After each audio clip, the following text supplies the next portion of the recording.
Hello everyone. Navratri व्रत पूर्ण करने से पहले लोग कन्या पूजन करते हैं तथा कन्याओं को भोजन करवाकर उनका आशीर्वाद लेते हैं। तो आज के इस वीडियो में हम जानेंगे कि कन्या पूजन हमें किस दिन करना चाहिए, कन्या पूजन की विधि क्या है और कन्या पूजन करते वक्त हमें किन बातों का ध्यान रखना है। कन्या पूजन के लिए लोग महाअष्टमी और महानवमी तिथि को अनुकूल समझते हैं।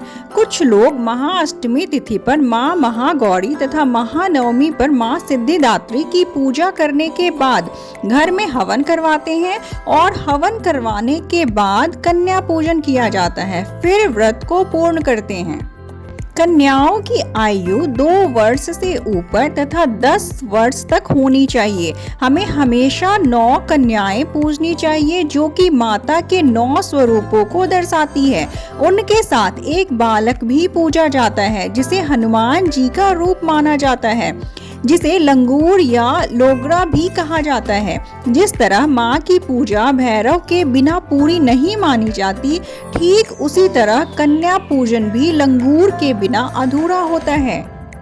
नवरात्रि में 9 कन्याओं को 9 देवियों के रूप में पूजा जाता है।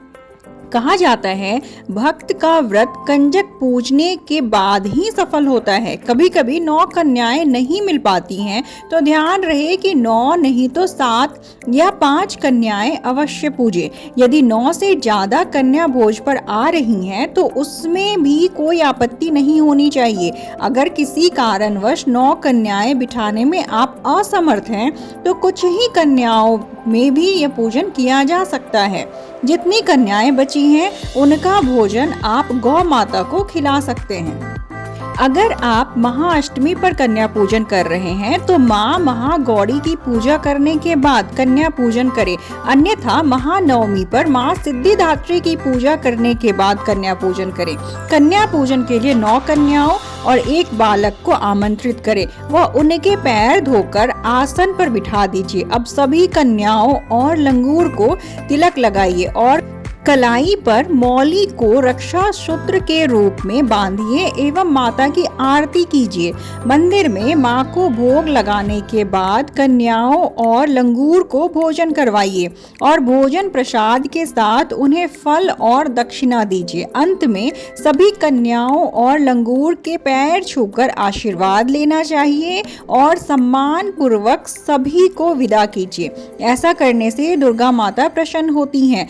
भोजन निमंत्रण में आमतौर पर पूरी, काले चने, सूजी का हलवा और कुछ फल उपहार आप अपनी शक्ति के अनुसार दे सकते हैं और इसके साथ आपको दक्षिणा भी शामिल करना चाहिए।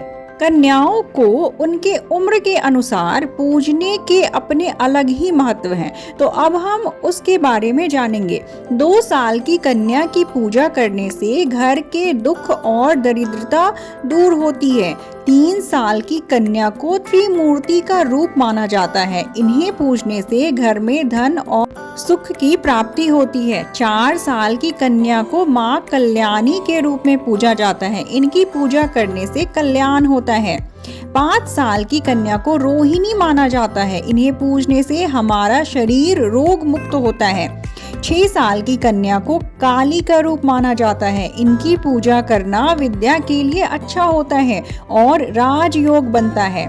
7 साल की कन्या को चंडी का रूप माना गया है। इन्हें पूजने से वैभव की प्राप्ति होती है। वहीं 8 साल की कन्या को शांभवी कहा जाता है। इन्हें पूजने से विवाद व गृह कलेश खत्म होते हैं। 9 साल की कन्या दुर्गा का रूप होती है। इन्हें पूजने से शत्रुओं पर विजय मिलती है। और 10 साल की कन्या को सुभद्रा माना जाता है, जो अपने भक्तों के सारे कष्ट दूर करती है। नवरात्रि पर देवी दुर्गा के साथ कन्या पूजन का बहुत ज्यादा महत्व माना गया है। हिंदू मान्यताओं के अनुसार कन्या पूजन के बगैर देवी की साधना आराधना अधूरी होती है।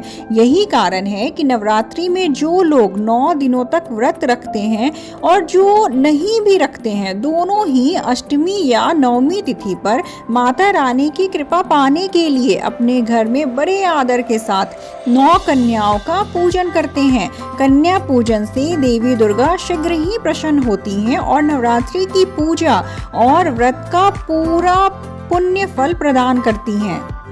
नवरात्रि की अष्टमी या नवमी तिथि पर किए जाने वाले कन्या पूजन के बारे में पौराणिक मान्यता है कि एक बार जब इंद्र देवता ने परमपिता ब्रह्मा जी से देवी दुर्गा को प्रसन्न करने का सबसे आसान उपाय पूछा, तो उन्होंने उन्हें कुंवारी कन्याओं का श्रद्धा और विश्वास के साथ पूजन करने को कहा।